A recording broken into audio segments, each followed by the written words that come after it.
and it's like, you know, you and I slipped around the same time, right? Yeah, I hadn't even talked about it really because I wanted to get 6 months before I really talked about it. Yeah. And so, you know, and then there was a time where I heard, and then you hear rumors. Mm-hmm. Theo was on PCP in Nashville. He ran through a wall, Mm-hmm. right? You're like, what? He peed on a fucking midget or whatever. You know what I mean? And so then, like, you hear these stories. I installed PVC pipe in a wall. That's actually what happened. Yeah. So that's crazy. That's just how it translates. So then, and then it's just happy to, because I don't also, you know, want to pry into your business. Yeah. Right? Because I know that I don't know you. I don't even know who you're seeing right now. Yeah. As a significant other, because I just, you know, that's your business. But if you want to tell me, you'll tell me. But yeah, I'm happy to hear that, dude. You know, that you have. How do you feel? Thanks, man. It was hard, man. It was hard to get it.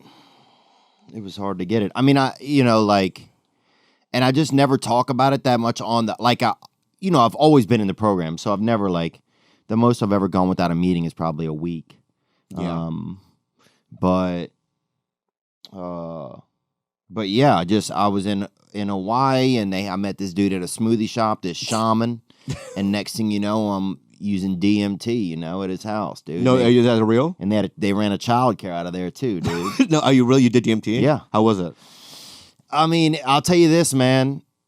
I haven't smoked a cigarette since then, which is crazy. Really? Yeah. So it did work. I mean, I would like to say it. Yeah, I have no doubt that it worked, man. So then DMT, you did the DMT, and then after that you got sober?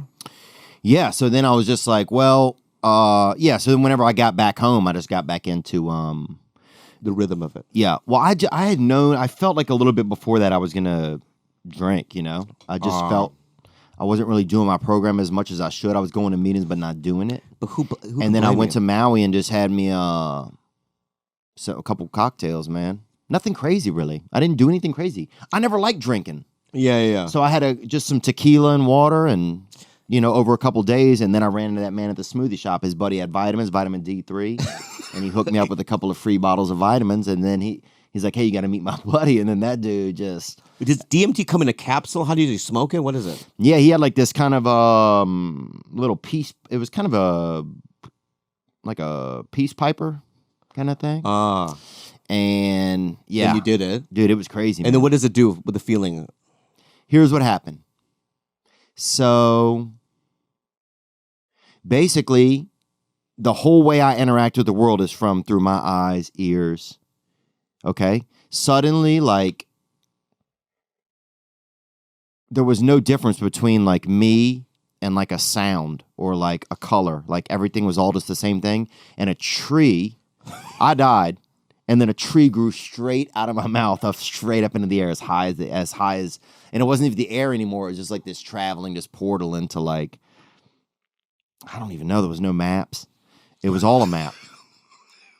It was all a map, dude. It was all a sound. It was like... There's no fucking... What the fuck you do? There's no maps? There's no... Like, all of your senses are just one thing. Like right now, I experience the world from me. I see, I touch, I have a sense of things. But suddenly, I wasn't the main... I could experience everything, but as everything. Suddenly, I'm no longer rooted to myself. I was just... part of it all, man. Oh, fuck. I was part of it all. I was a piece of sunshine, and I was a... So you had a bucket of sand, and I was a freckle. Spiritual awakening. It was mind-boggling, man. It definitely was way relaxing in a sense. Like, it took a little bit of pressure off of me. Yeah, I want to do that thing where they do maybe in not Mexico. smoke. What's it called? Acapulco. What's it called? Ayahuasca. I want to do the Acapulco, dude. I want to do it. I was watching a documentary. It's called Unwell. It's like a series, and people are like getting spiritual awakenings from what's it called? Ayahuasca. And so then I turned to Kalila and I go, "Is that a relapse? Is that a relapse?" I mean, it counts as a relapse just because, but I think it's, for me, I think it's how people count their own time. Like, I know most people in the program would say it's a relapse. Because I know a dude that has a lot of time, and he said to me once, I did ayahuasca like a year ago, but I don't count it as a relapse. Right? So I'm like, oh shit, is that allowed? I don't know, you know? And I think all of it comes down to how people have their own program, you know? Yeah, it's because I want to be able to like do what you just said, like see through my eyes and be a part of the tree. Well, I didn't feel like I was using a drug. I felt like I was having a experience. Yeah, I want to be a part of the cosmos. Yeah, like I felt like I was using drugs for, hey, I want to get high, I want to change how I feel. Because you didn't want to probably do it again, like, oh, how do I get more DMT, baby? You know what I mean, right? It was just like one experience. You weren't hooked on it, right? No, I wasn't hooked on it. Right, so it's like, I want to take ayahuasca and one time and just, you know, experience it and find, but then I'm paranoid that I'm going to be like a fucking ayahuasca junkie. Yeah. Oh yeah, you'll be out every there living week, in the just, yeah, living in the zoo, eating fucking leaves when people come by. Well, They'll be taking pictures of you. You'll hold on to them and they'll take a picture of you. You know? Yeah, or I'll have like Bobby. peacock hairs on my head, and I'll be like a shaman, be completely naked in the forest with peacock feathers, and I'll have like red like mascara on, right? Yeah. And I'll be like otuyo patuyo patuyo patuyo, and just speaking some weird language, and then like you're gonna be like, hey, you want a podcast? Like patuyo, no, I'm queep queep, I'm a bird or whatever. I'm your pituitary gland. You're gonna trip out. Yeah, so I don't know what it's gonna do to me. Yeah. You know, but if you're saying that you took DMT and then it was just like chill after that, and it helped you get sober, then maybe are those It helped gifts? me get off of cigarettes. Yeah, they are.